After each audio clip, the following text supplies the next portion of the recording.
Hai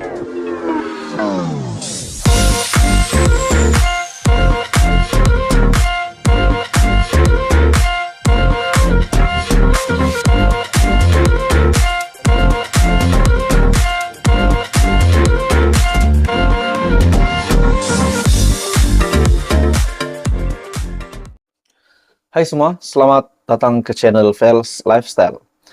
Saudara-saudara, tuan-tuan dan puan-puan. Hangat beberapa hari ini berkaitan dengan Muhyiddin Yassin. Setelah beliau yang telah selesai memberikan penerangan di Ibu Pejabat SPRM, akhirnya timbul satu lagi kejutan besar kepada Malaysia, kepada seluruh pemimpin Perikatan Nasional, pemimpin bersatu terutamanya, berkaitan dengan status terkini presiden mereka, yaitu Tan Sri Muhyiddin Yassin, yang akan didakwa di mahkamah. Muhyiddin Yassin setelah disahkan didakwa di mahkamah, akhirnya banyak suara rakyat Malaysia, netizen, mungkin yang bukan mengundi PN, yang bukan mengundi Muhyiddin Yassin, berkata, patutkah Muhyiddin Yassin meletakkan jawatan?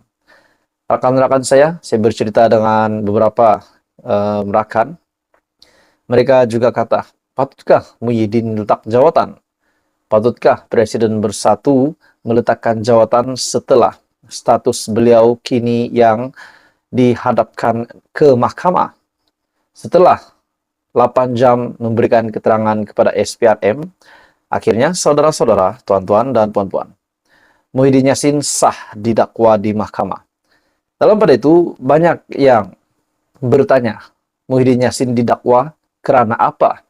Akhirnya, beberapa artikel di media yang mengaitkan Muhyiddin berdepan 6 tuduhan salah guna kuasa, pengubahan wang haram.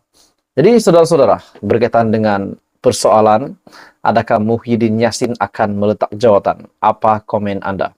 Adakah Anda setuju Muhyiddin Yassin meletakkan jawatan? Ataupun beliau perlu tetap menjadi Presiden Bersatu walaupun dalam keadaan kini Presiden Bersatu yang sedang didakwa mahkamah? Bagaimana pula dengan pengikut-pengikut Muhyiddin Yassin dan juga Perikatan Nasional? Oke, saudara-saudara, sebelum saya meneruskan isu hangat ini, saya meminta jasa baik Anda untuk bantu channel ini dengan menekan butang like. Anda dipersilakan untuk share video ini dan tekan butang subscribe. Menurut satu artikel, Muhyiddin letak jawatan Presiden Bersatu, tanda tanya, dan akhirnya tampil seorang pemimpin yang bersuara berkaitan dengan status terkini Muhyiddin Yassin di dalam parti PPBM. Muhyiddin letak jawatan Presiden Bersatu. Ini adalah penjelasan daripada Ketua Penerangan Bersatu. Muhyiddin letak jawatan Bersatu. Ini penjelasan Ketua Penerangan Bersatu. Presiden Bersatu Tan Sri Muhyiddin Yassin tidak perlu meletakkan jawatan dalam parti yang diterajuinya walaupun akan didakwa di mahkamah. Menurut artikel ini lagi yang saya petik daripada selayangpandang.net, tidak munasabah untuk beliau meletakkan jawatan. Kalau beliau hendak meletak jawatan pun kita tidak setuju, katanya ketika dihubungi. Ketua Penerangan Bersatu Datuk Razali Idris ketika menegaskan perkara itu berkata, beliau juga percaya kepimpinan parti tidak akan bersetuju jika Muhyiddin ingin meletakkan jawatan susulan perkembangan dan apa yang berlaku pada ketika ini. Adakah ini bermakna Muhyiddin pun kalau secara pribadi Muhyiddin sendiri mahu meletakkan jawatan, pemimpin-pemimpin di dalam parti Bersatu tidak mahu beliau untuk meletakkan jawatan. Beliau juga menekankan barisan kepimpinan parti tidak akan membenarkan Muhyiddin melepaskan jawatan, sama ada sebagai Presiden Bersatu maupun pengurusi Perikatan Nasional.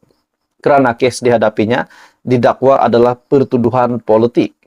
Muhyiddin yang juga ahli Parlimen Pagoh kini berada di Ibu Pejabat Muhyiddin yang juga ahli Parlimen Prago yang sudah selesai memberikan keterangan di Ibu Pejabat SPRM. Akhirnya ini adalah kenyataan daripada Datuk Razali Idris, yaitu Ketua Penerangan Bersatu, yang mewakili suara pemimpin di dalam Bersatu, yang menegaskan Muhyiddin Yassin tidak akan meletakkan jawatan, dan sekiranya Muhyiddin meletakkan jawatan pun, pemimpin parti di dalam Bersatu tidak mahu itu berlaku. Jadi, saudara-saudara, apa komen Anda?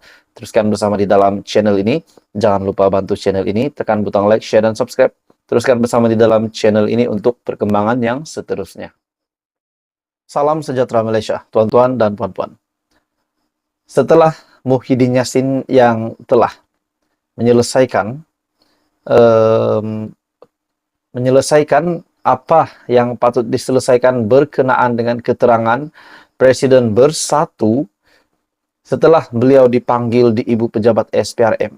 Ramai yang tertanya-tanya, adakah SPRM hanya mengikut arahan daripada kerajaan setelah beberapa pemimpin daripada parti Bersatu yang melihat SPRM menekan Muhyiddin Yassin dan menekan beberapa pemimpin di dalam Bersatu berkaitan dengan beberapa situasi yang menyebabkan mereka terpalit rasuah. Pada akhirnya, semasa ataupun sepanjang tempo Muhyiddin Yassin yang memberikan keterangan di Ibu Pejabat SPRM di Putrajaya, akhirnya ini pengakuan daripada Muhyiddin Yassin yang menggemparkan. Pegawai SPRM, menurut Muhyiddin, Pegawai Suruhanjaya Pencegahan Rasuah Malaysia, tidak menekan saya. Bekas Perdana Menteri Tan Sri Muhyiddin Yassin mengakui Pegawai Penyiasat Suruhanjaya Pencegahan Rasuah Malaysia melayannya secara berhema dan tidak menekannya ketika memberi keterangan selama lebih 8 jam. Presiden Bersatu berkata, tempoh penahanannya berlangsung dengan agak lama disebabkan banyak perkara yang perlu diperiksa dan memakan masa. Jadi adakah banyak perkara yang perlu diperiksa dan sehingga kan ini memakan masa yang panjang sehingga 8 jam adalah berkenaan dengan isu Jana Wibawa ataupun isu RM92.5 bilion ataupun apa sajalah yang berkait. Akhirnya pengakuan Muhyiddin, mereka menguruskan perkara ini dengan agak berhema, malah turut menghormati saya menurut Muhyiddin Yassin. Jadi ini kita boleh berikan kredit kepada Azam Baki dan juga kumpulan ataupun tim SPRM yang terlibat dengan siasatan Muhyiddin Yassin di Ibu Pejabat SPRM. Menurut Muhyiddin lagi, tetapi tiada tekanan yang diberikan pegawai penyiasat dan saya amat menghargai cara SPRM menyiasat dan menjalankan pemeriksaan. SPRM juga mengesahkan Muhyiddin ditahan pada jam 1 tengah hari di Ibu Pejabat SPRM Putrajaya selepas beliau hadir untuk dirakam percakapan bagi melengkapkan proses siasatan akhir berhubung projek Jana Wibawa dan isu berkaitan. Dalam satu kenyataan juga, SPRM juga mengesahkan badan itu sudah mendapat izin mendakwah daripada pejabat peguam negara bagi menuduh Muhyiddin di Mahkamah Kuala Lumpur. Jadi saudara-saudara, itu adalah pengakuan besar daripada Muhyiddin Yassin di mana pegawai SPRM tidak menekan Muhyiddin Yassin. Apa komen Anda? Teruskan bersama di dalam channel ini. Jangan lupa tekan butang like, share, dan subscribe. Teruskan bersama di dalam channel ini untuk perkembangan yang seterusnya.